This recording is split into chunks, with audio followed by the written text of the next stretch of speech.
Hello. Hello. How you doing? Good, how are you doing? All right, God bless. Good, bless.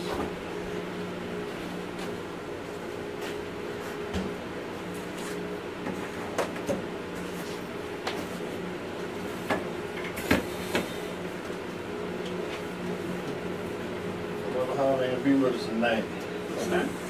She gonna be with us tonight, Mother Hall. She trying to get her classes set up. College to do her extra credit, so she trying to get an admission. So she been going just about all day. Appreciate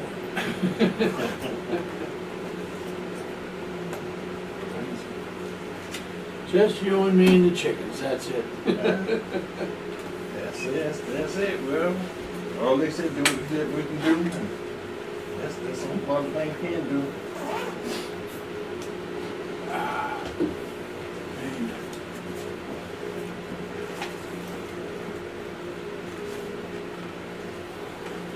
Sure was a hot one today. Oh my God. Hot and last night. Oh I yeah. had a guy came in and did my air conditioning. Worked on my air conditioning. And like he ain't did nothing to it. So I've been this is the second one I had in my house since I had a bill. Now I had a bill and they had a problem. But this time what I'm gonna do, I'm gonna go to 2.5 ton. Yeah. I do the whole air conditioning and the thing on the side. The handler. The handler, take all that out. Yeah. And because what they did, I got a 3-bedroom, living room, kitchen, and dining room. And in the daycare, when my wife got the daycare in the garage, then we put another vent. Yeah. And the piping they put in there, it's about that big.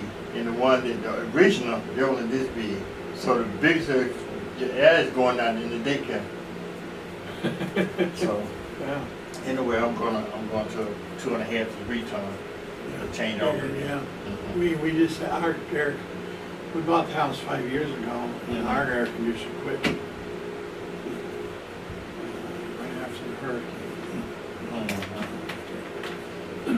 So we had to put a whole new system in, new air handler, everything. Your system, the shop's all old, you know. It was shot, so we did. Oh, no, it's good. It's pretty good. Yeah, I'm gonna try to. I'm gonna do my roof first.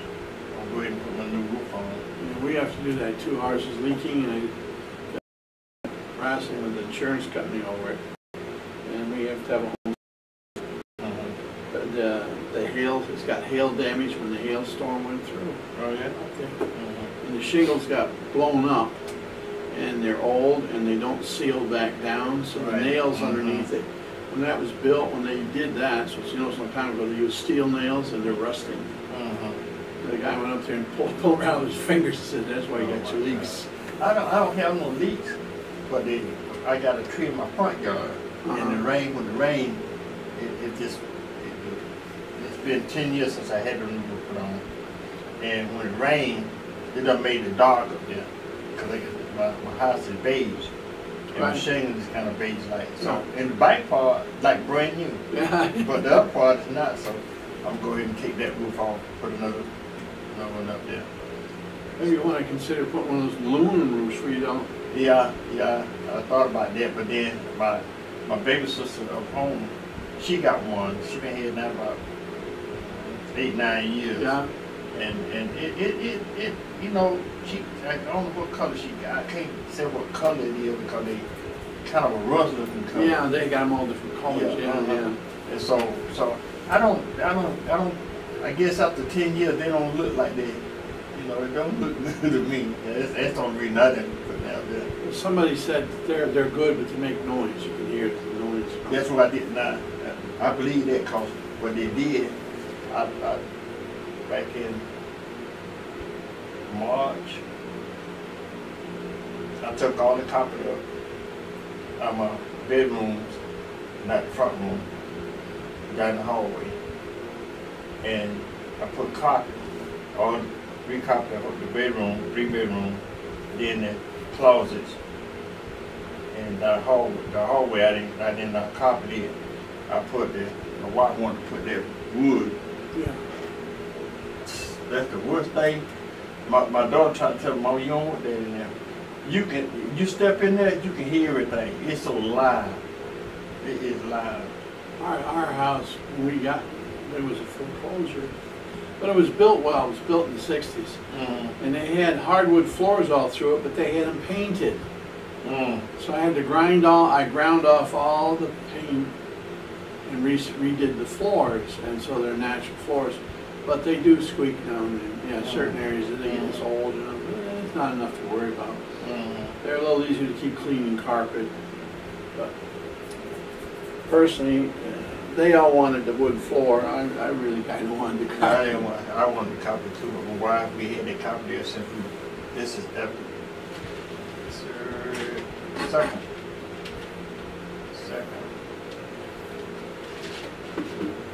And let's see, the bedroom had we changed that twice, and then in the hallway and the front room we changed. I think we changed that 3 times. And so she wanted to go to that. My baby girls, said, Mom, you don't want that because I got that in my apartment. Tried to tell her. I said, well, Mom, whatever you decide you want, you know, you the one got the house, but I wouldn't get it. Now she's suffering, but I sure would. I wish I would have just put the carpet back in now. It's too late now. Yeah, they all have to find out the hard way, don't they? That's the nature of the beast. Okay. So I got to ask you. So your fellowship, is that a denominational? Yeah. One? Which one is it? Pentecostal. Yeah, but I mean, apostolic. Okay, because I know there's all kinds of Pentecostal church, you know. Yeah. Apostolic. And I thought it was because you had the book. And I was trying to figure out, I've seen these, you know, like Church of God in Christ, Assemblies of God, Church of God of Prophecy, and all these. Yeah, it's a lot of denominations out there. We have the Apostolic Church of Jesus, which is Pentecostal. Yeah, and, yeah, I've heard of it. Then you got the Pentecostals of Apopka here, the big church. The big church. Yeah, that one. Yeah, we're not affiliated with them. We got 8 churches just in Central Florida district, right in this area. Orlando, Taft, Oviedo, McCoy, DeLand, and Ernst City. Right. It's 8 of us in Pop. And then we have over in Tampa we have 1. Safety Harbor we have 1. Largo we have 1.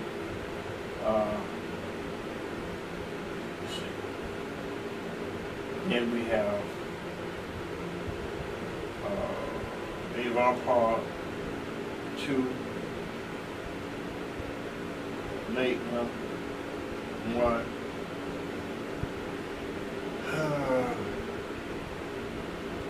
West Palm Beach 1, Pompano 1, Cocoa 2, Vero Beach 1, Fort Pierce 1,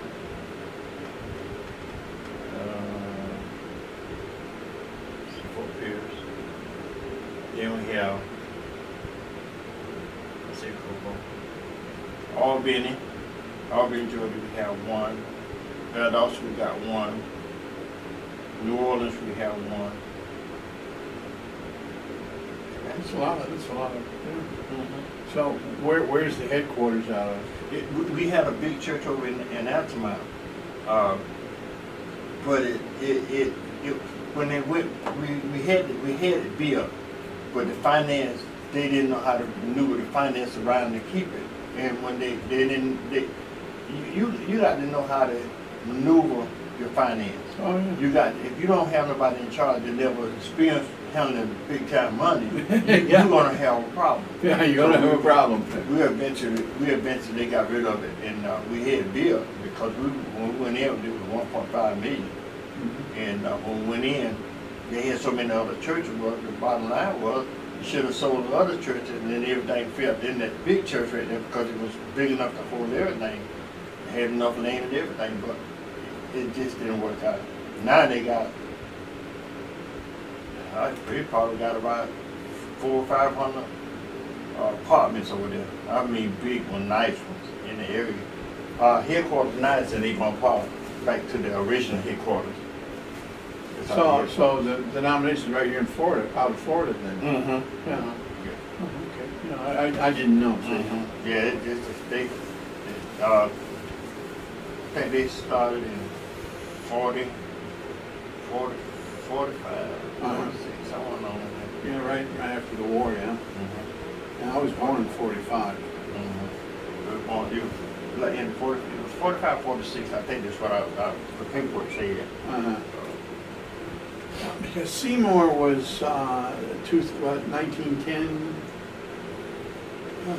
in California, Azusa Street. Azusa Street. Yeah, it was because Wigglesworth here, you know Smith Wigglesworth, right? You ever hear? Yeah.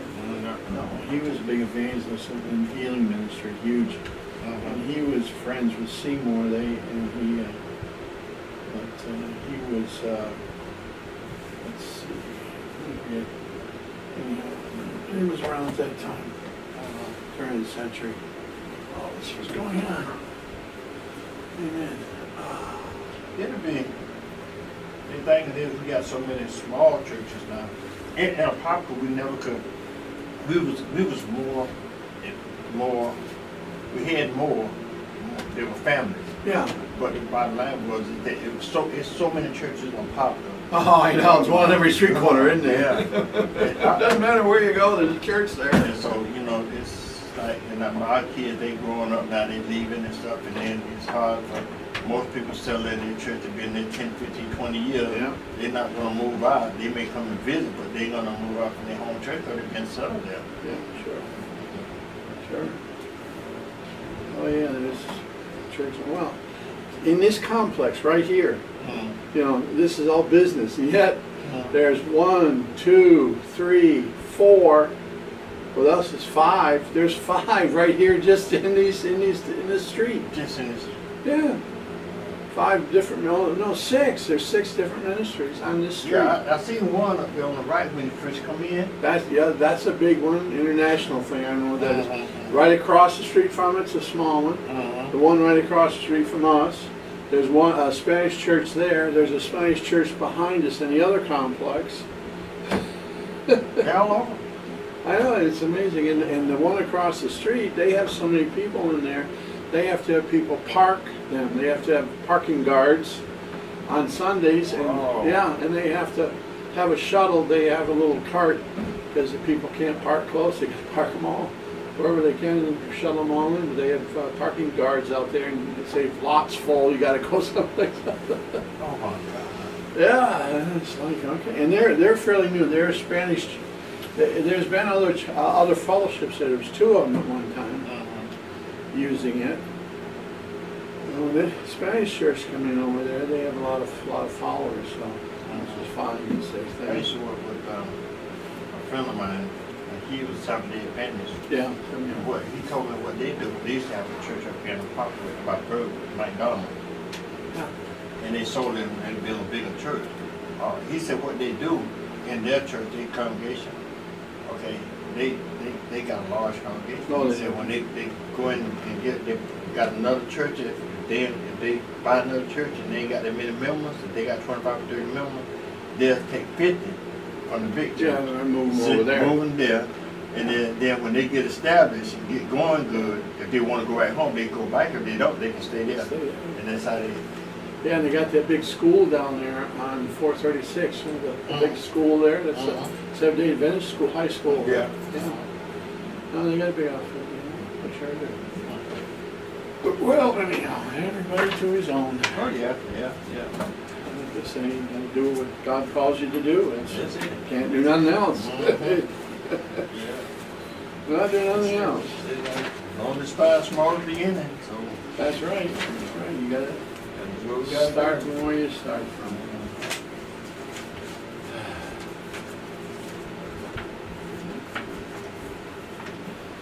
Okay. Well, Fox.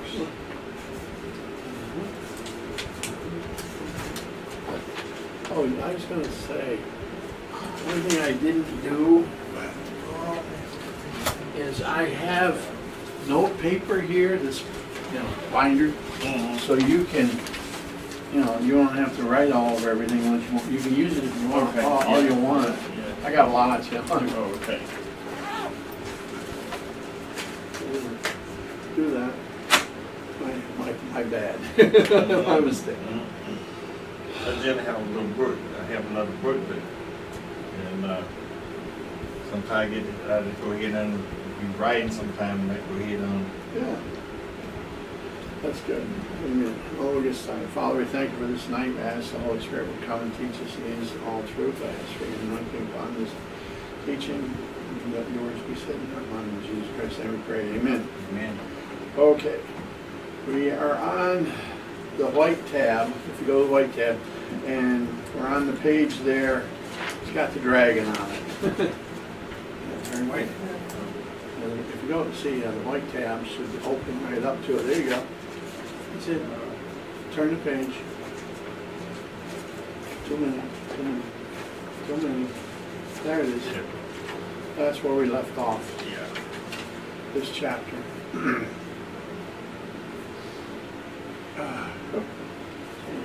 Down there. That's embarrassing. Anyhow.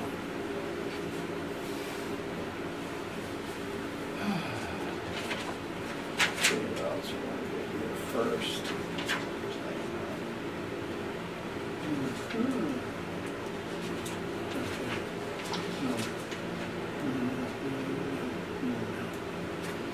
So what we're dealing with is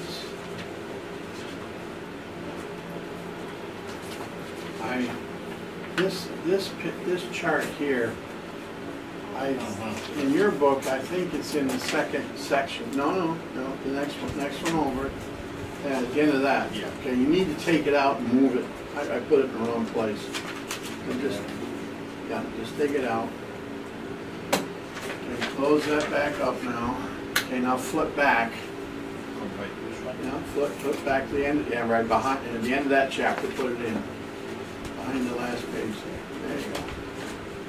That's where I made my mistake. Just where it should have been. There you go. And you got it. So, kind of draw this out.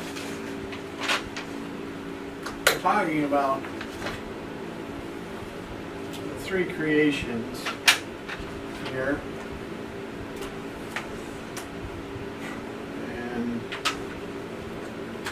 Go.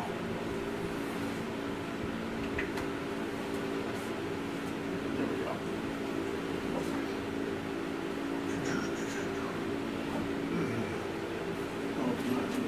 Down. There we go. This was the first creation. Better write it. It's color. Don't get messed up.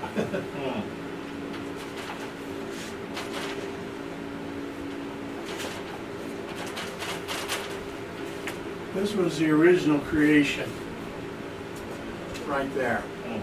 That was in Genesis 1:1, and also in Isaiah 45:18.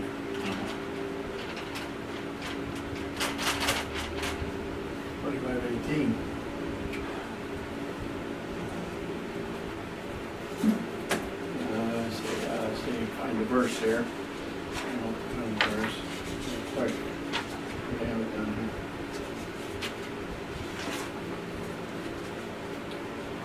Let's have to figure it out. Okay. Isaiah 45:18.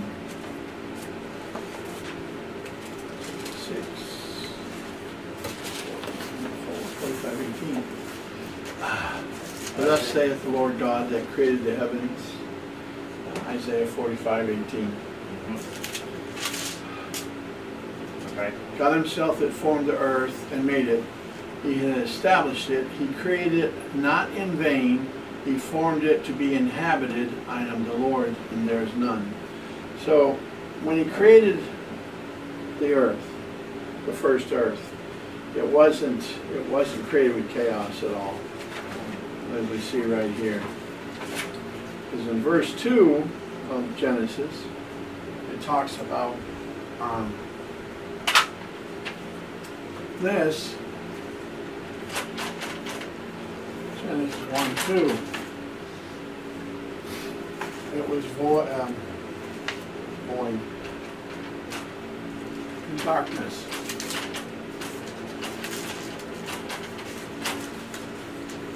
And it was covered with water.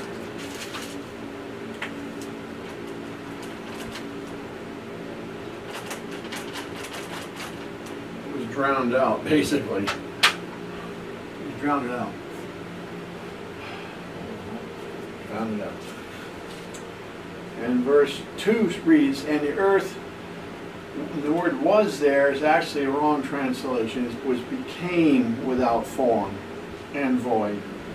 So became means it had to be something prior to what it was, to what it is at that moment. And of course we see things are already in existence. There was water, which is H2O, that was in existence. The sphere itself was in existence. It was all there. And void and darkness on the face of the deep. The word void is boohoo.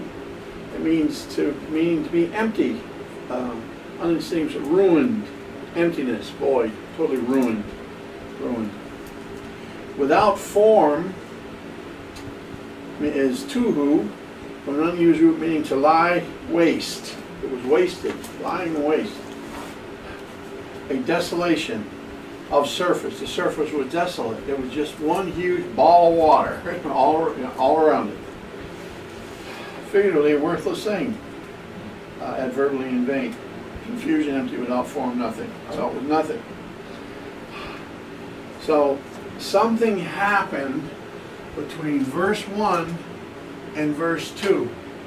And there is a time frame in here of 4.6 billion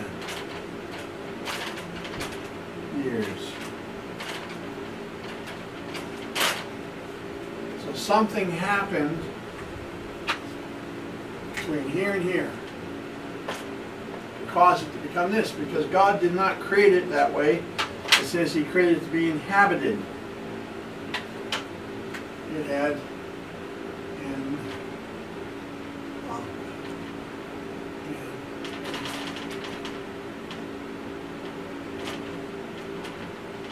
inhabitants or people.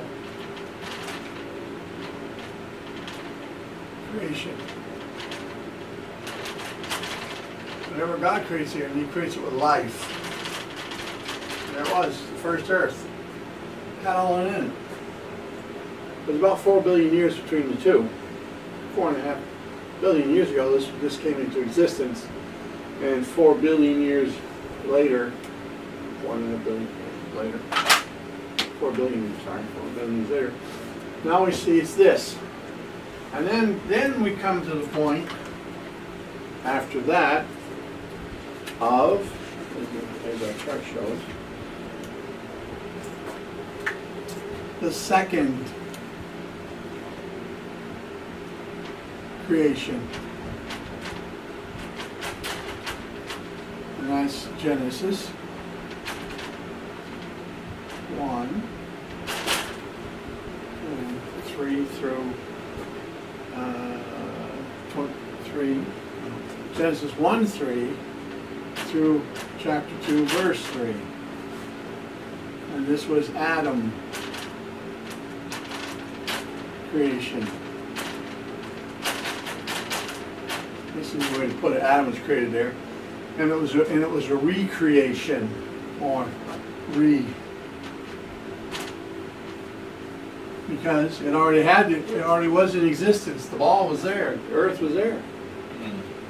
So what we're looking at is what caused all this, and there was cause and effect, as we know. And it was it was a rebellion, as we know. We've gone over so far. And Lucifer was the light bearer. And Isaiah 14, go over this a little bit, kind of review this kind of review thing. Isaiah 14, verses 12 through 16. And it goes, and it starts out and says, "How art thou fallen from heaven, O Lucifer, son of the morning." Who's called son of the morning, or light bearer? "How art thou cut down to the ground, which did weaken the nations? For thou hast said in thine heart." And here we have something important. And these are the 5 I wills.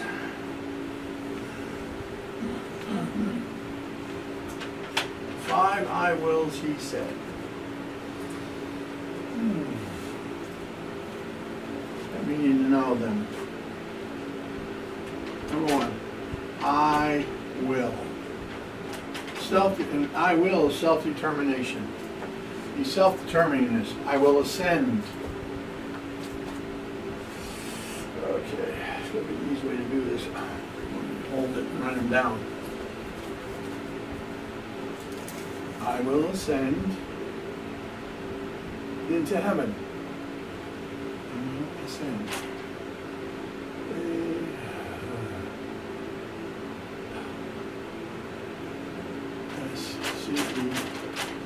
Ascend.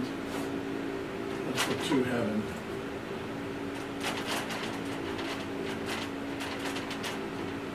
Heaven. Number 2. I will exalt my throne above the stars. I will exalt. Throne above stars. And the word stars there is angels. In other words, he was going to rule over all the angels. And of course, the angel he really wanted to rule over was wisdom, which was higher than he. Number 3, I will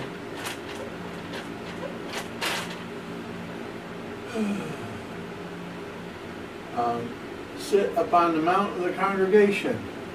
I will sit.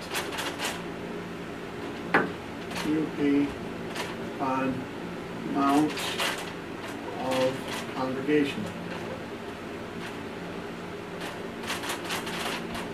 What that is if you read in the book of Revelation, it talks about the 24 elders that sit around, that are around the throne. That's the congregation, and of course, the mount of congregation is where they are and where all the saints are. And so he's going to rule over, he's saying, I'm going to rule over them too. I'm going to rule over them.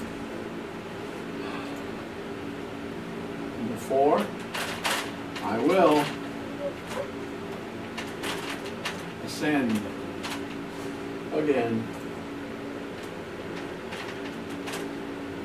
Ascend above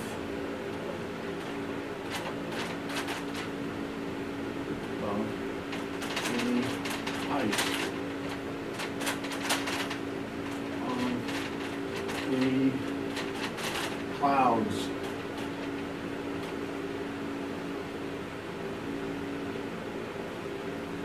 That means he's going to ascend above God even. Number 5. Okay. So I will be like the Most High. In other words, high is God. Okay, right here, I'm going to be God.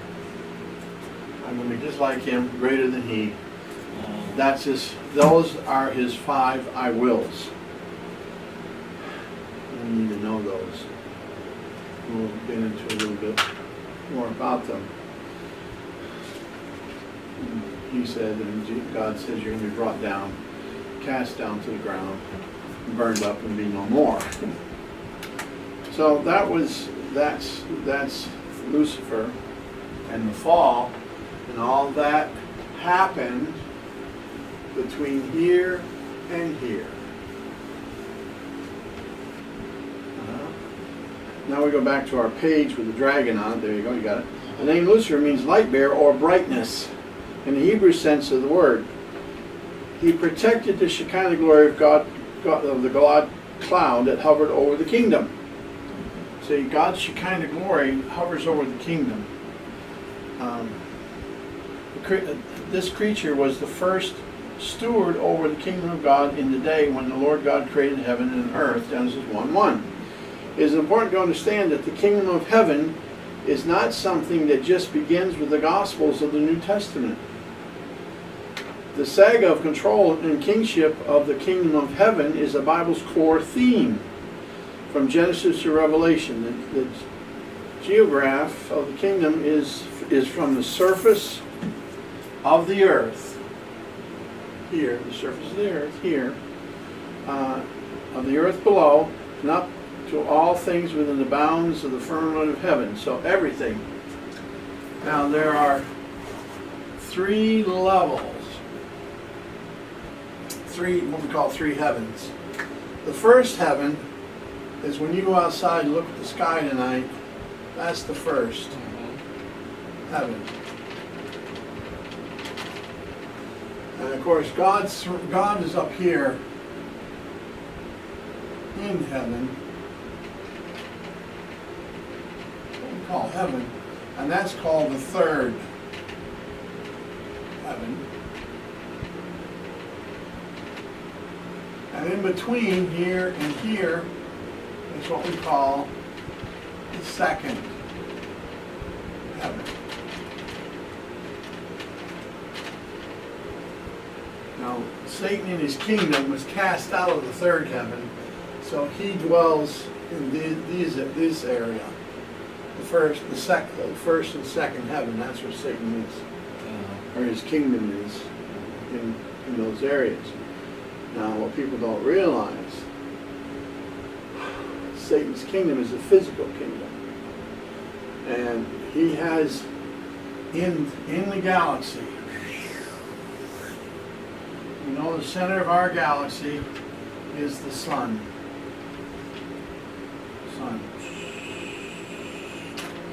And everything in this galaxy revolves around the sun. So we got, and there's elliptical orbits. I can't draw these exactly. And it goes on and on and on all the way out here. All these planets are revolving around this. And at some point in this time frame here, these planets were all alive. They weren't what they are today. Many of them weren't. Because Lucifer ruled over this galaxy. He was the ruler over it. And it was alive, full of life. There's, not only do we have a fossil, let's say this is the Earth, we have a fossil record here of it. Now, so Mars still has, and we have a moon. Put the moon here. Our moon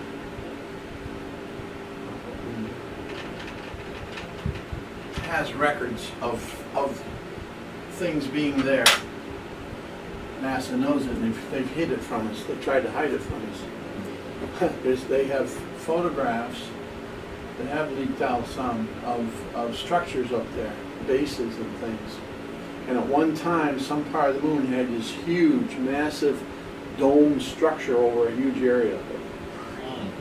And they've hid it as much as they could, but it was made of some kind of glass or something, because there's still shards from it, from the broken. And in the infrared cameras, it still sees, it still shows part of the structure, of the broken structure. And NASA's blocked all out. They want you to know that. And also on the back of the moon, there are bases. And there's some active bases. We call them alien bases. Well, they're alien in a sense, but they're really not what you think that people think they are. They are, there is no such thing as extraterrestrials from outer space. They're all right from here. They're all from inner space. It's all part of Satan's kingdom. And they have technologies. They do. They have technology. And when the angels are cast out, they have to have a place. And that's not their main base, although they do have it. Matter of fact, the astronauts know this stuff. And at one point, they were going to be filming a certain area, and they were contacted. NASA was contacted, and they were told, stay away from there or you're never getting your men back. They're going to just they're gone. They're going to be goners. You do not go near that. So NASA's blocked it all out deliberately. They were told to, or else. Because they have massive technologies. Mars itself has moons.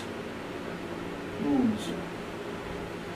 And on the back of one of these moons is where probably most of the fallen angels are today. They have a big base back there.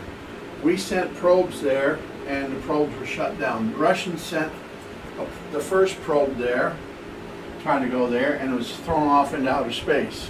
They sent another one that blew up. It's like off limits. And there's active stuff going on here. There, and I've seen some of the pictures that leaked out. There's some kind of a ship thing, and it's massive, bigger than you could ever imagine. And something's going on because they're having wars up there. They're shooting back and forth, you know. Oh yeah, it's been documented. It's hidden. Two guys. See, NASA is supposed to be a public entity, right? Public, open to the public. Well, it's not. Anyhow, they pushed the issue because they knew where the base was there, where it was supposed to be. They had some accounts from astronauts who are on. They're sworn to secrecy, and they had talked to some, and they alluded to it. So they knew the coordinates, and so they went to NASA trying to see the pictures that were taken. Wouldn't get them. They had to fight. It took months and months and months, battles, and all kinds of legal stuff. Well, finally they were taken. They were allowed to go to this hidden repository where they keep everything. It's way out in the country somewhere, in a place you'd never think. And it looks like you got to go down this road. When you get through there, when they let you in there, you go down this road, this forest thing, and then there's a building out in there. And they go in there, and then it goes down, just like in the movie. They go down, and they have archives. So they said, well, okay, we're going to let you look, but you can't have any cameras, no pencils, no pens, nothing. But you can go look at the pictures. And then if you pay NASA, they will supposedly give you copies, but they fix the copies so you can't see the stuff. Well, they saw. They went and they saw it all right there. Well, when they were there, they left them in the room. There's a big, huge room, and they had tables and all this stuff. And they left them in the room alone. So one of the guys walking around, you see this door. There's a door. And he goes up to it, and it's open. He goes in. It is full of records, of testimonial records and stuff from the astronauts. And sure enough, he went digging around, and he wasn't supposed to be in there, digging around, and he found the testimony of the astronauts who had been there and had been contacted by the aliens and told to get out of there or else. Of course, they're not really aliens, they're hybrids. And they're demonic hybrids is what they are. So anyhow, they smuggled some of that stuff out. Because they didn't know they had it. It's gone. But they had the proof. Plus they finally did get the pictures. And in the pictures you can see with the infrared camera, you can still see the wall. It's like a huge glass, huge glass wall. And then in front of it, there were shrouds, like, you know, when you break glass out, there's like long shrouds stuck in the moon. and of course they were. That's all there. So that, but anyhow, it's kind of a long way to get to the point. When Lucifer was cast out, 1/3 of the angels went with him. Well, he was burned up and cast out. Satan was cast out. Well, they had to go somewhere, and angels are not spirits. Angels have bodies, like we have physical bodies. They have bodies too. They're different than ours, but they do have bodies. So they had to go somewhere, and that's where they are. And they have the technology to make these flying machines and things. That all came, and that probably came from the first creation. You know, you got 4 billion years people working with no hindrances, and they're all worshiping God in heaven. You can imagine what the technology was. It was way beyond your wildest imagination. Well, if you had 4 billion years, nothing stopping you. One of the things that, and now our government knows a lot of some of that stuff, and they won't let the technology out because it would change everything. It would do away with all your oil barons, your electrical rip-off barons, and the government control of all that stuff would be gone. You wouldn't need it. You don't need it. One of the technology, and Tesla discovered some of it with his own. You know what Tesla was, right? Tesla. Oh, okay. He was engineer. He actually worked for Edison at one point. But Tesla was a genius, and he was an electrical engineer genius.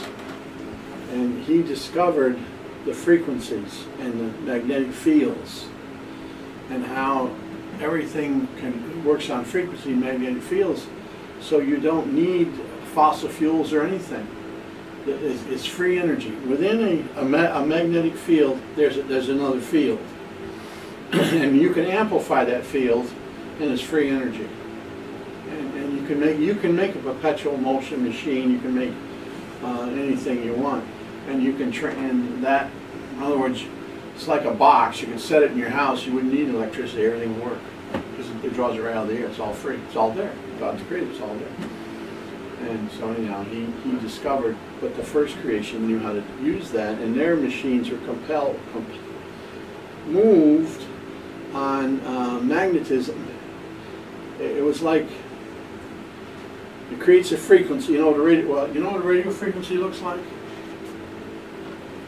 I used to do ham radio, so what a radio frequency looks like something like this. It's a wave, and it's going all the time. It's all around us, everywhere, all the time. And all you have to do is use an antenna, and you can plug into that. And that's where ham radios come in, or all radios come in. Things like that, boom, and you can transmit over that frequency. So you can transmit, and we did this out of where we live in Zellwood. A friend of ours at the time, who works on cell towers, by the way, and his name is Tony. He was big into ham radios and everything, so we come out one day and he was teaching a whole bunch of us on this stuff, and we made an antenna, what they call a dipole antenna, with a piece of wire about yay long, piece of plastic. We hung it under the eaves right here, see, and we hooked the wire coming down, and we hooked it to his ham radio. And within seconds, we picked up Madagascar, we picked up France, we picked up almost all over the world with just that piece of wire, because it was all there.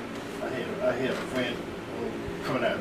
We was talking about the CVs and things, ham radio. He used to that's all he did. Yeah. You know, and then he used to take out CVs and then go through it, strengthen it up. Yeah. You know, we talk. Sure. 5, 10, 15 miles. Sure. So if you use the frequency and you take and put a magnetic field to it, you can skim right over it. It's like ice. You can just shoot right across it. Well, that's how those machines worked. and they could float. That's why when you see, you know, on TV and stuff, when they talk about these flying saucers and all that, and how they, you know, all this stuff, it's because they're using that technology. Our government knows. They actually captured some of these flying machines. Of course, Roswell, you know, the big one. And there's a lot more to all that stuff. I actually heard a scientist who worked for the government, and he was with Area 51, and his job was to see their flying machines have two propulsion systems. They got one that raises it up, it comes up, then it tips on its side, and it moves like that. So he was working on the propulsion system that raises it up. It's like floats right up, and gravity has no effect. And then when it gets up to where it's going to go, it'll tip up, and then going to go, you know, so fast you can't even see the speed. It goes so fast. That's why they can do it. And we know all about that. And they know about technology, so they actually could apply that today to everything, and you wouldn't need to pay for any electricity and stuff. Be all free. And that's why they stopped it, of course. But anyhow, all that came from here. Yeah. All that came from here, and that's where they went when they were cast out. Down here. And people don't forget, don't realize what really this is all about. It still goes on. It's all here in the Word. It says, going on down to the next paragraph. And in ancient times, the original creation, there was a spiritual harmony and continuity throughout the newly created physical world of the kingdom of heaven. Kingdom of heaven. Now, if you just hold your finger there and turn to the next to the last page, geological time scale, you'll see it. The scientists have dated what they think is about the age of the Earth, and they're probably pretty close because they use the fossil record. But 4.6 billion years ago, this first Earth was created. Possibly that long ago, and even longer. We don't really know. But there again, 4.6 billion years ago, God said, let the universe come into existence. Approximately. And of course, they document all this. Well, then at 542 million years ago, that's where Lucifer fell. And it was called, in the bottom of the green chart here, the green leg all the way down, is called the Cambrian explosion. And this is what it means. Cambrian explosion. If you turn back now 2 pages till you get to this chart here. There you go. One more. There you go. This fossil record here that they have right here came out of the Grand Canyon. You can find this in the Grand Canyon if you dig down through all the stuff like they do. The layers, archaeologists will search this. And they found at about 500 to 600 million years ago, there was suddenly in the fossil record, there was this explosion. Prior to that, there was nothing in the fossil record. It was pretty much just dirt, no fossils, no nothing, just dirt, stones and things like that. But at that particular moment in history, this happened. 500 to 600 million years ago, God flooded the earth and destroyed everything that was created because of Lucifer's fall. And we'll get into exactly in the great detail in the next chapter on this. But right now we see that's what caused this to happen. God flooded it and killed everything. And the light, and shut the light off. It was darkness. And the darkness here wasn't just shut the light out, there was a spiritual darkness. The presence of God was not there. Totally. So this flood happened almost instantly, and suddenly in the fossil record, we go from nothing to all kinds of fossils show up. So that meant they had to be alive prior to this time, but then suddenly they just all show up in the record, and the scientists can't figure it out. They're mystified about this, what they call Cambrian explosion. Well, here's why. Right here's the answer. Here's why. And so they died. There they were. There they were. And as they go down now from the strata, it says here,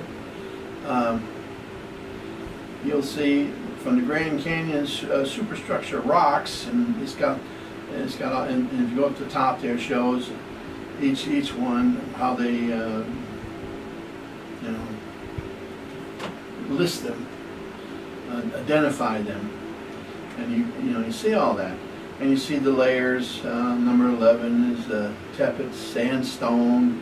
Number 10 is bright shale.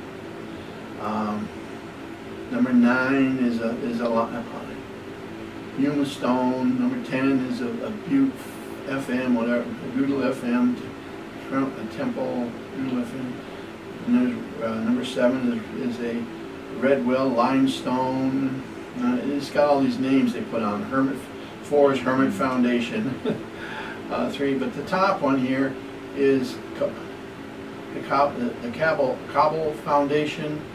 That's on the surface pretty much. And yeah, but you go down deeper into that brown section, and they have the 60-mile formations at number 12. 60 miles down. That's what 60 miles down you'll find that. And then, you know, and all the things they have there. And the green, the way down there, here you have the granites in number 17, and all this other chasm, whatever they call them.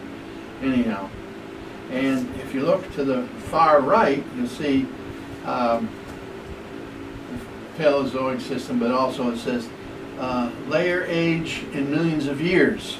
So they age them millions of years when they think these things existed, and layer thickness in feet to the far right.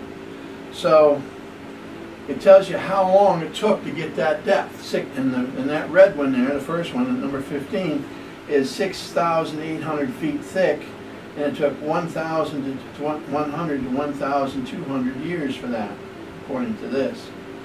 And then the next one up, number 14, that's shorter. It's 370 feet and 900,000 million years. These are millions of years. And up you go. And they've dated all this stuff. And of course, there are creationists who poo-poo this whole thing. Oh, no, it was done in 6 days. That's never existed. Blah, blah, blah. Well, they don't know their word. They don't know Isaiah 14. They don't know Ezekiel. They don't. And they just rely on God made everything in 7 days. Well, yes, He did, but not the first creation. And over here, He begins to recreate. Became. See, this became, this what was, this is what it became, and now God recreates again. And I'm going to show you some real amazing facts from Ecclesiastes. Ecclesiastes tells us something else.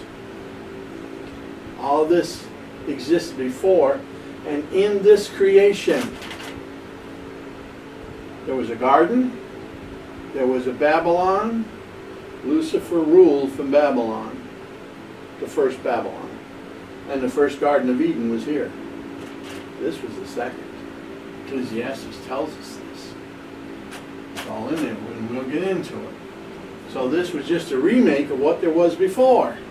And the city of Babylon over here was where Lucifer ruled and had the temple in, had his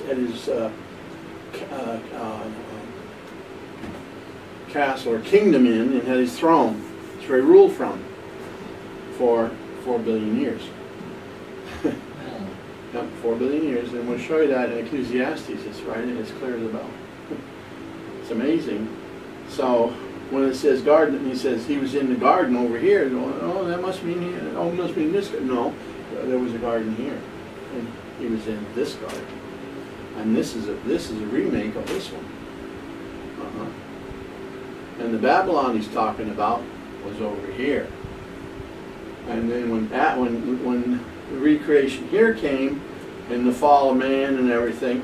And Nimrod comes along, he rebuilds the Babylon there, and he rebuilt it because the fallen angels gave Semiramis the information which we talked about, and gave them the information of how to rebuild that temple city, and to build the ziggurat, which they had over here, that Lucifer reigned from. All it was a recreation of it. That's how it came into being. As we go on, I will go back to our page here, from the dragon page. I call it the dragon page. So the ancient times, the original creation had spiritual harmony and continuity throughout the newly created physical world, the kingdom of heaven, covering the throne and passing on God's orders to the angelic host, was under the stewardship of Lucifer, this anointed cherub. Now the hierarchy up there is a hierarchy in God's kingdom. I'll show you that from Isaiah. But of course, as we know, the top of the hierarchy in angels was this. It was wisdom. And you had Lucifer. And then all the rest. So, when God gave him orders to pass on, all went down, he didn't have an authority over wisdom. Of course, you know, wisdom was higher than he is. That's why he hated that, and that's why he says over here, I exalt my throne above the stars over wisdom. He will bow to me or else. That's what he was saying. That's why he said that. Because he was not created first. Wisdom was. We don't know exactly when he was, but found where he was. Being anointed indicates he held an office similar to the high priest of Israel. See, he says he was the anointed cherub. Well, that word anointed there refers to a priesthood, a priestly position. The mention Lucifer covering is an array of 9 precious stones, and that would be Ezekiel 28. Ezekiel 28. And you see these stones. Verse 13. Well, actually, Ezekiel 28 shows how this creature, how Lucifer was created. Ezekiel 28:11, starting at verse 11. 28:11. Moreover, the word of the Lord came unto me, saying, Son of man, take up a lamentation upon the king of Tyrus, and say unto him, thus. So you see, you know, it says king of Tyrus, it's not talking about a human person at all. Because he goes on to say, thus saith the Lord, thou sealest up the sum, full of wisdom and perfect in beauty. So he was made perfect. He was full of wisdom. Thou hast been in Eden, the garden of God. So they say, well, yeah, he was in the, they try to tell you that Satan or Lucifer was in the garden of over here, Garden of Eden over here. He was not. He couldn't have been. He'd already fallen. And God said everything that was in this garden was good. Satan was never in that garden. So the Garden of Eden he's talking about was over here in the first creation. The first Eden.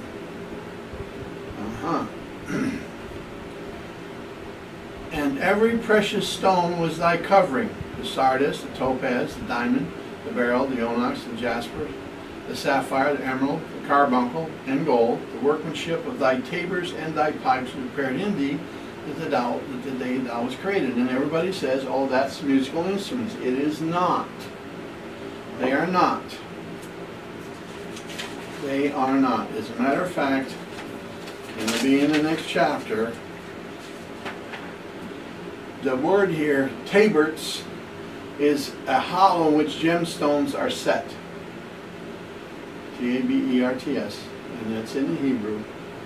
And so he wore an ephod. just like the high priest did. It wasn't the same stones, but he wore these, and they showed his priestly position as high priest over God's kingdom down here, under the I Am and under God.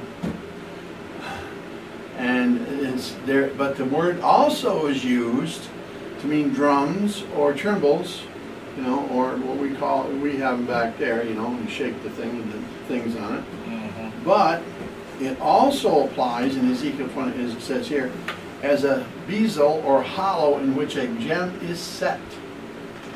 So it is not having anything to do with music. It's all about this ephod that he wore. And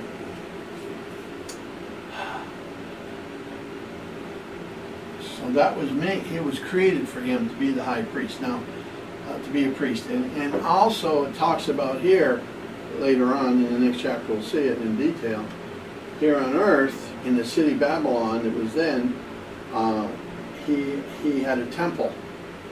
There was a temple there for worship, and they worshiped God. And he, being the high priest, pointed everybody to worship God, when they all did, the whole creation. And there were human type people in there. They were like, I don't know exactly what they were like, but they were human type people with spirit, souls, and bodies. It's like Lucifer had a spirit, soul, and body too.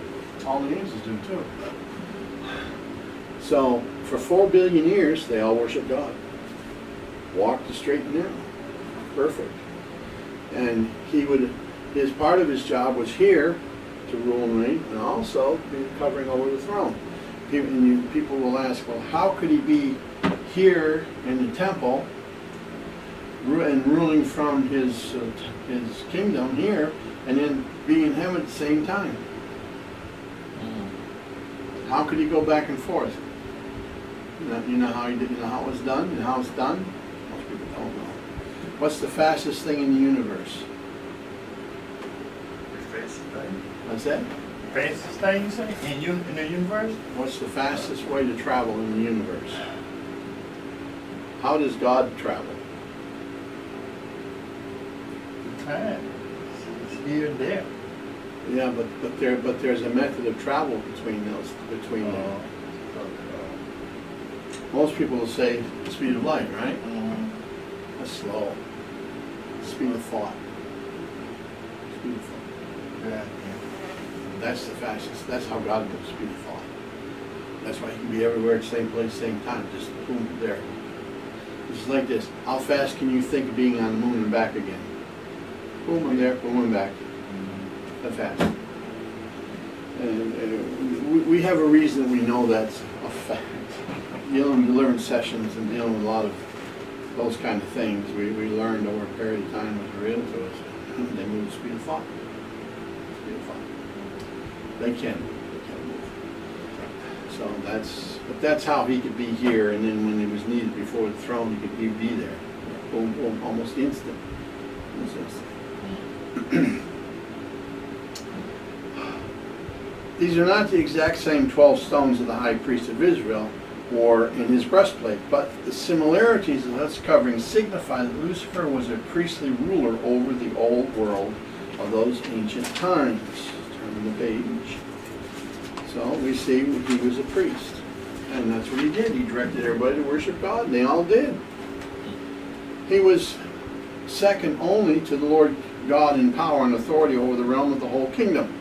Lucifer was a created being, created by God to serve him as ruler of the kingdom and leader of the worship to the Lord. Lucifer rebelled and transgressed against the Lord God and became the first created being to sin. He was the first one to sin. And we'll look into why he sinned and what his sin was. Lucifer sinned a long, long time ago before Adam or this world were or was ever created. This all happened long before the creation of this over here. This all happened all here 4 billion years ago. 4.5 billion years ago. You know. The earliest documented sin and documentation and documented in the Holy Scriptures, we should add, occurred countless eons ago.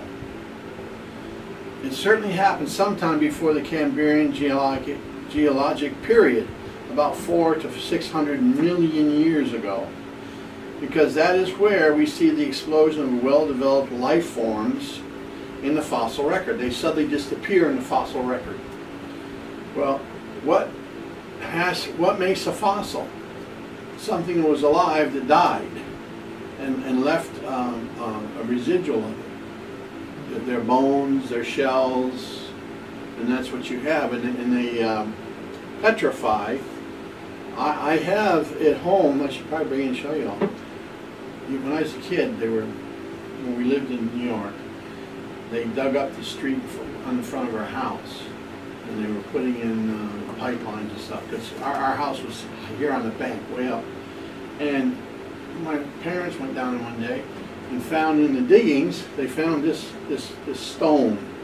It's just covered with fossils. Not to bring a show to you. It's covered with fossils. And it was so we kept it. And they found another thing too. They found a piece of petrified, well, it's about that big and about that long, piece of petrified wood. It's solid white stone now. But the fossils and that thing is just amazing, because it's just covered with fossils. Well, that's where these things came from, and this, your fossil record holds that right there. See, God left a record of everything. It's all right here. So we cannot deny science does reveal the kingdom of God for us. It does reveal a lot about this creation. So these creationists that say, oh, that was only 6,000, Earth is only 6,000, the world is only 6,000 years old, they're wrong, dead wrong. And they poo-poo the science, but science is right. Because we have the proof from the Scriptures, we have the fossil record showing it, and God left that record for us to see all this. He's revealing himself to us, and he's revealing about the creation to us, for us to know. That's what he wants us to know. Things that are alive don't leave remains until they die. The Cambrian explosion marks where the multiple, very complex life forms first began to appear and die in Earth's fossil record of geological natural history. And you actually can, they have museums, you can go to the natural history museums, you can see a lot of this stuff, you know, pieces they found, all this stuff. Because Lucifer was the steward of the whole creation under heaven when he fell, all things under his rule were also subject to the corruption. His act of rebellion could have unleashed the wrath of God on the entire solar system. There is evidence of a great bombardment of the earth in the Hadean period. Now if you just turn back to that chart again, 2 pages over, and you one back, there you go. You see that Hadean period, 4.6 to 3.8, the Hadean time on the bottom of the chart. There we go. It's in the brown section under the eons. That's what it's talking about, that Hadean time. That says the bombardment of Earth in the Hadean period that could have destroyed the surface of the Earth, erasing what terrestrial flora and fauna that may have been present in the early pristine world.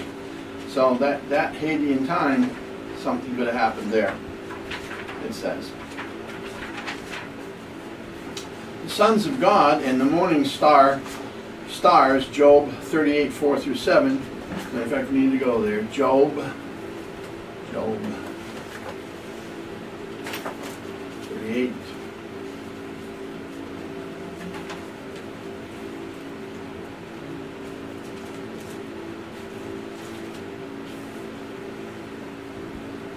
Through 7, and this is where God's challenging Job. You know, he's saying, okay, Job, you're so smart, then tell me this. Where wast thou when I laid the foundation of the earth? Declare if thou hast understanding. What's the foundation of the earth? He's telling Job, okay, where were you when I laid that foundation? Do you know what it is, Job? Do you know what the foundation of the earth is? Do you know what it is? The foundation of the earth? Huh? What's the foundation God's asking about here? You know what it is? When he created the world. Well, what did he create it on? That's what he's asking Job. Okay, Job, how did I create it? What did I hang the earth on? That's a hint. What did I hang the earth on? On the earth. That's the way. He hung it on something. He made a foundation for it to be on. Okay, here it is.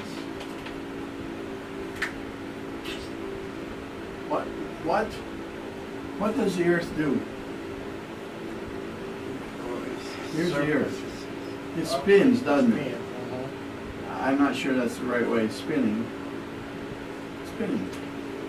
But what keeps it in the orbit and spinning the way it is? Gravity, rotation. Rotation. Gravity's part of it, but what keeps it in place? What's the foundation God laid it on? Here it is.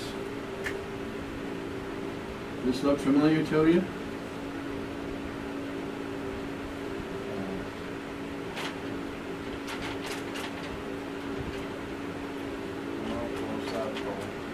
What the pole is hung on.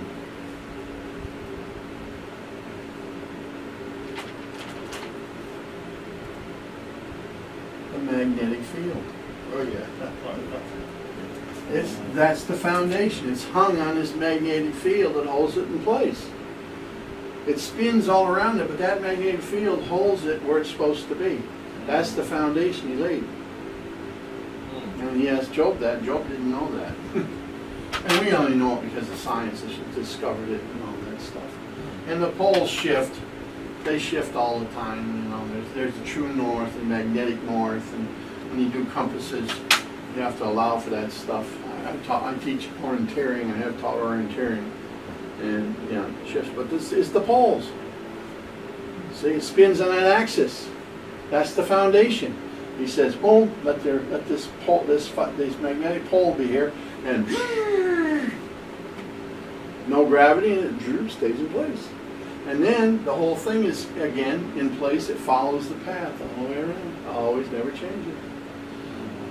Why doesn't it change? You know, this is another thing. What keeps it spinning and what keeps it not changing, staying in its perfect orbit all the time? Not many people would know. There's probably even a handful of those. Got no deal. I tell you, you're probably not going to believe it, but it's true. It's in the book of Jasher.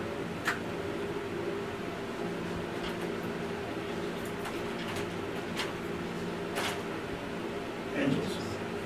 There's angels assigned. Every angel he's ever created has a job. There's an angel who's assigned to make sure it stays in orbit. That's his job. He makes sure it spins the way it's supposed to.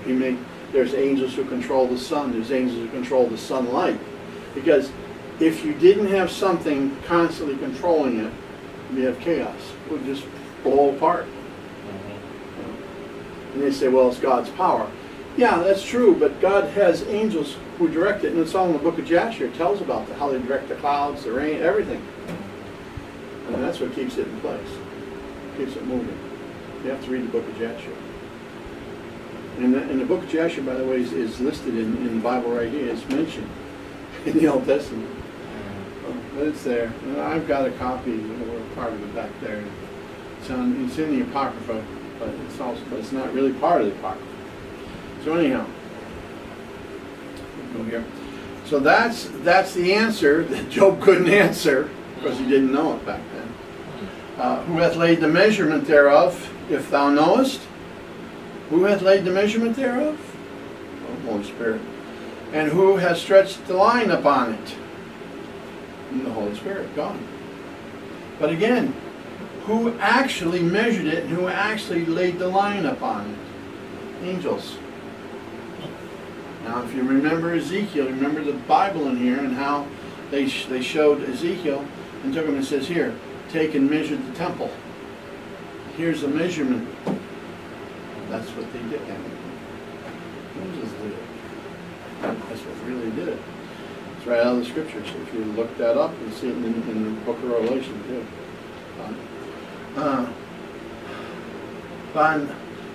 Whereupon are the foundations thereof fastened, and of who laid the cornerstone thereof? Well, it's God. When the morning stars sang together, and all the sons of God shouted for joy. Well, who's the morning stars sang together? That's the angels and the sons of God. Shout for joy. There you go. Angels. Angels, I was talking about. Back here, the sons of God and the morning stars would abandon their earthly habitation. If there were other forms of life on the planet's surface, they would have perished and the earth would have become uninhabitable. In the aftermath of the destruction, those life forms that eventually arose would have the sentence of death upon them. Their fossilized remains are the testimony, written in stone, a life struggle under the sentence across the geological ages afterward. And as you know, in the garden, God's kingdom, the tree of life, and it shows there. And of course, we have the creation, the second creation, created in 7 days. Adam and Eve it was created the God race. And yes, this was created in 7 literal days, not 7,000 years, 7 literal days. It was done. And when God now, this, again, God made all this before He made Adam. And on the 6th day, He creates Adam outside the garden, or outside. He creates Adam on the earth. Then God makes the garden again and brings Adam into the garden. And Eve was not even there yet, and gave Adam dominion over everything. The man had dominion. And then, he was created as the God race. Now, another part people don't want to understand. But you know, here's the question. When Cain slew Abel, and Cain was cast out, and he went to the land of Nod and found a wife. Yeah. Where did that wife come from? Where did she come from? I ask a question like that all the time. Where did she come from? So it had to be life somewhere before he... And they say, well, it was his sister. Well, I don't think so, because that would have been incest. That would be incest. And God says that's a no-no. Because He left his mama right there. So where did she come from? Do you know? Oh, you don't? Okay, good. I'll look it up and show it to you. God created Adam as a God race. His job, he was created to walk with God, to take God's message to the rest of the creation. And according to what Jasher says, he created 4 other races at that time. Oh, okay. Outside, and now Adam was a God race, but he created 4 other races in human form. Probably just like the ones over here in human form. So when he went to Nod, that's what he went to, is one of these other races of humans. And God's plan was for Adam to take the message, God's message, to the creation. And of course Adam fell, and that didn't happen that way. And of course God knew it was going to happen. But that's where it came, and it's in the book of Jasher. And there was 4 created originally, and then there was as many as 20 races were made, created. Partly it says, but 4. So there was Adam's race, and then there were 4 other races. So that's when he went to Nod. That's who it was. But I says that can't be right, because then why does God authenticate incest? And He's against it. So you know, God's never changed. His word don't change. So in the very beginning, He says, "Well, you can have incest now, but over here, no, you can't." No. That wouldn't be right, would it? Well, it's in the book of Jasher. Yeah, I'll show it. I don't have the verse right off the top of my head, but I'll show it to you. When it talks about this, in the Apocrypha, there's the Apocrypha, then there's 3 other books, which are really not in the Apocrypha. The book of Enoch, the book of Jasher, and the book of Jubilee. And from what I've read so far, I've read Enoch, and that is definitely an inspired book. The first church, for the first 500 years, accepted these books in the canon, in the biblical canon. And, let's see, I'm in Jasher here. Well, I don't have the, unless I've underlined it, and I may not have, but it does, and it talks about a lot of things. And people, people say, some will say, well, those books are demonic. Well, then you haven't read it. Then you have not read it, because if you read Enoch, you know there's no way that's demonic. He speaks of the Son of God in there, and he talks about the revelation of the Son of God. It's all about God. Oh my word! It's all about praising God for everything He's done. The whole book. So how can you say it's demonic? Because it talks about fallen angels. Well, gee, what? So does the Bible. Right in there. Anakim, Nephilim, Raphaim, it's all listed there. Over here goes into a little more detail. I don't know where that is. Where that is. About Adam's, where the races were. And this book I'm not sure, it might have been in the book of Enoch, but I believe it was in Jasher. Yeah, there we go. It's all about Cain and Abel. See, one thing Jasher does, Jasher's like a family record history book. It talks about the people and more about their lives that aren't in here exactly. They're listed in here, but this goes into greater detail about them.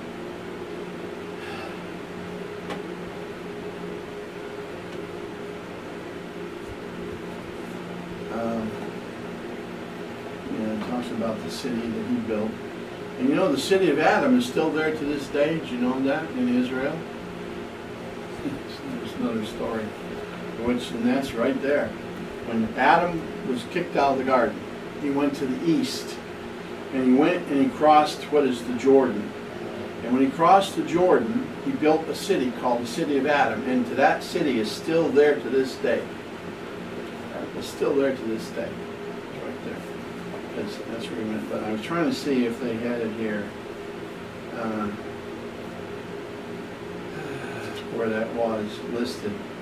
That in the creation that God that He actually created 4 different races.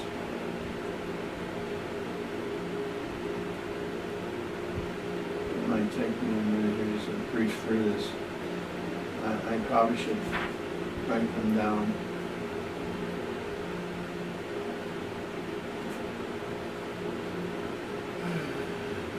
And it talks about this.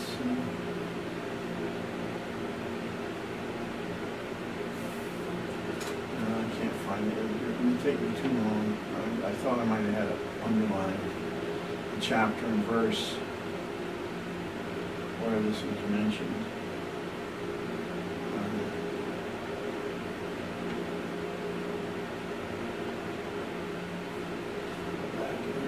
Sheep.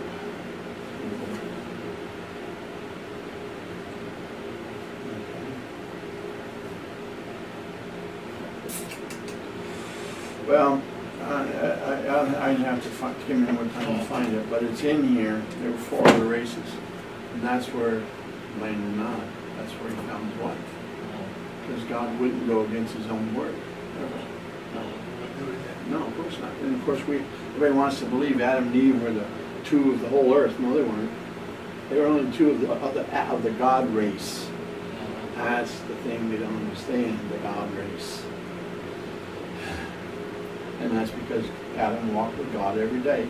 He was created with the Spirit of God in him, which was meant for it to be. The others didn't have the Spirit of God. He was going to send Adam to go preach to them and Adam actually became a preacher through his life, by the way. Well, there's a lot of other things there about the clothes that was made for them.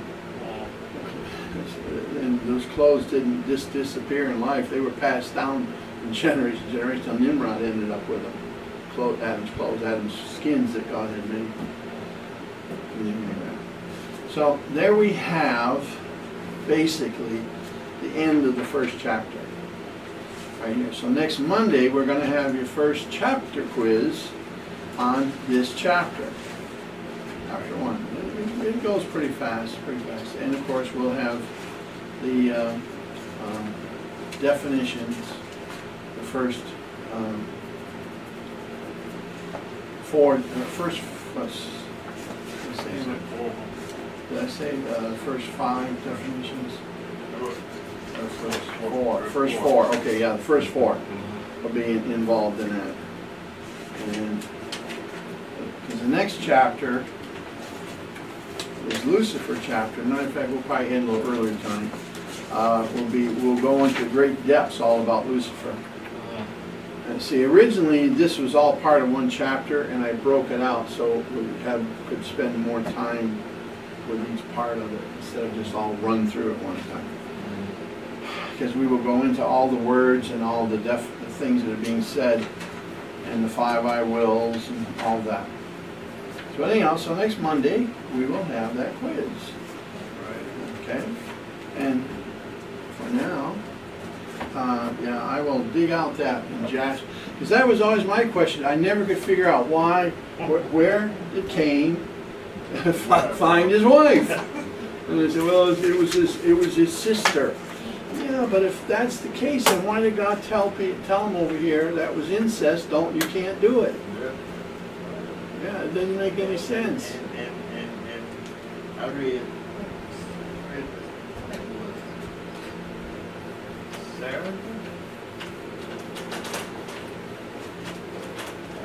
Saturday. I think I'm studying Friday, Saturday. And you know where it said that every man have his own wife, you know, and he said that in the book of Genesis, he said that what was it? Gosh, what was that? Well, the bottom line was that in the beginning he made male and female. Yeah, male and female, right. Man and woman. Man and woman. It was meant to be that way from the very beginning. Mm-hmm. Yeah. And the thing was that I said, like, you know, a lot of times we're reading other things and we get points out of the other. Right. But then sometimes when things just hit us, we got to go back to it, and then we got to study it because that's what God wants to know. That's right. And see, I already knew that, but it just struck my attention. He made male and female. And we got all this other stuff now what's going on. Yeah, that's right. Well, it's sodomy, you know, Mm-hmm. and all the perversions that the devil's bringing in. Mm-hmm. You know? Mm-hmm. Oh yeah, yeah. And but it you know, it always was man and woman. Mm-hmm. And look at nature itself. There's always male and female. Mm-hmm. And the only thing that I know of that is both male and female is a worm. But it still takes 2 worms. Mm-hmm. And you've probably seen worms in New York. We used to get what they call these night walkers. They're big long things. They have a little band around there's the head. Mm-hmm. You've probably seen worms with a band We around. call them night crawlers. Yeah, same thing. Well, here every worm can produce an egg, and here's how they do it. They come together and they shove their heads underneath these bands, and they mate. When they come apart, eggs come out. An egg comes out, each one, in the earth, and then it hatches more worms. But that's the only thing I know of where they're both male and female in the same, but they still takes 2 of them to make it work. And they reproduce. Sodomites can't reproduce, can they? The only way they can reproduce is with the perverting other people into their way of thinking. And of course, in the end, it's a dying race. They're not going to reproduce, and when they're gone, they're gone. It's never God's plan. Oh, you look in nature, there's always male and female. Even with plants, like olive trees, you have to have 2 olive trees to make olives. It has to be male and female too. So, but like you say, it's that way from the beginning, male and female. Because I got a plum tree in my backyard. I planted back there years ago. It took about 6 years before that stuff started blooming, and the plums on it. Now I can get, 1 year I got probably 12, 15. And after that I only got like 2 or 3. Right. But they're big plums. And if you leave them on the tree and get too ripe, they'll burst. So when they get green, you got to take them off the tree, put them in the sunlight, Yeah. and then they get right that way. And it gets so sweet. Yeah. And now I just don't notice here for the last couple, 2 or 3 years, there's another tree growing up in the midst of it, right in the middle of it. And I've been cutting, I keep cutting it down, and they keep growing, and growing and growing and growing. I feel like once I cut it down, when I first started cutting it down, you know, I thought it would just deteriorate, but it won't. So I know. So I have trees at home. We had this big grove. We grew right up in the lines. And I mean, those, I cut them. I had a chainsaw, and we cut and cut and cut. And the stump was big, huge stumps. And so we cut them all down. And these are camphor trees. You can't kill the stinking things. And so then we took and burned the stumps. I mean, I burned them. I burned them 2 or 3 times. Man, it was charred. Nothing was wrong. Go out there today. They're already that high.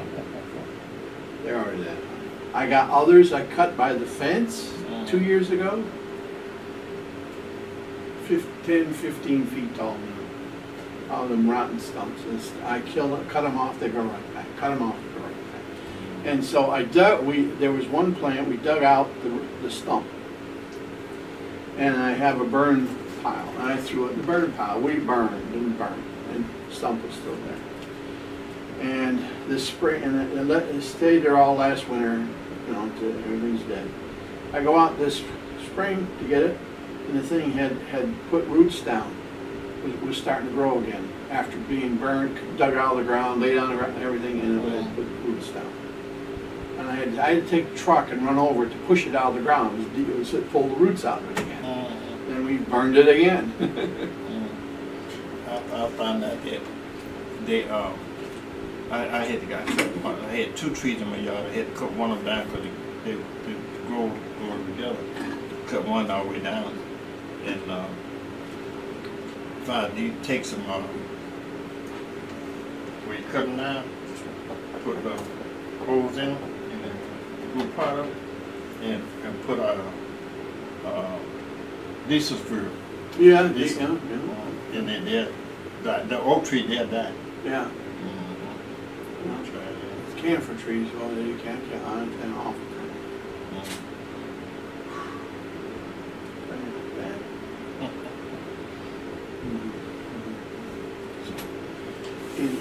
Oh Lord, well, we got it through it. We got a little early. We got through a little early. That's good. Have a quiz on Monday. See, I broke it down a little different this time. I split the chapter up, so it seems shorter. But we can spend more time on it. Right. Yeah, I think the 16th. I won't know. I know Monday. I think I may have to move my daughter. She had to move out of one apartment. Yeah. And I had to move right here until they got the other ones corrected. So I think she may have to move back the 16th. And I'm wondering whether the 16th on the Wednesday or what. But I'll let you know. I'll let you know. Let me know. But I'll be here Monday night, Lord's will. Yeah. That's fine, because if you can't be here, that's fine. We'll just take the night off. So how you out now? They okay? Yeah, everybody's fine. Sure. No problem. No problem. Yeah. All righty then. Oh Lordy. Yeah. Clothes are up. Go home. We've been up since 5:30 this morning. Oh yeah? Well, we had to do newspapers today, so we do newspapers on Wednesday. Oh, okay. I thought it was Thursday. No, it's on Wednesday. Wednesday. We deliver about 2,300 of them. Fold them and throw them out the car. As a matter of fact, they're still doing it because we got behind today and we got back about 2 from our morning run, and they had to fold papers, and by now she's off delivering. She'll be delivering probably till midnight. And that's because we did the first half. If we hadn't done that first half, there were nights when we would get behind, get done 1, 2 o'clock in the morning. And then you still gotta get up and go to work the next day because we run the business, she runs the business here. I'm thinking about getting a part-time job, but I didn't know. That newspaper, it sounds good, but I think there's a lot of work in there. Yeah, and there is no jobs with it. We have the only, because one of the lady does the commercial route we used to do, and we do the residentials. But newspapers are becoming dinosaurs. I'd say in another 2 or 3 years that they're going to be out of business. They're going to close down because it's dwindling away. People don't read papers anymore. You know, That's true. very, very few do. And they're hanging on by a thread. What keeps them going is they do legals, and the firms pay them for those. They can make pretty good money on it. And the advertising, advertisers. But a lot of that's been dwindling too because people just don't read the paper, so they're not getting, isn't drawing like they used to. Those days are. They're long gone. Days long gone. You got that right. All right, be blessed then. Okay, God bless. Have a Take care. safe trip home. All righty. Tell Miss Elizabeth we said hello. I will.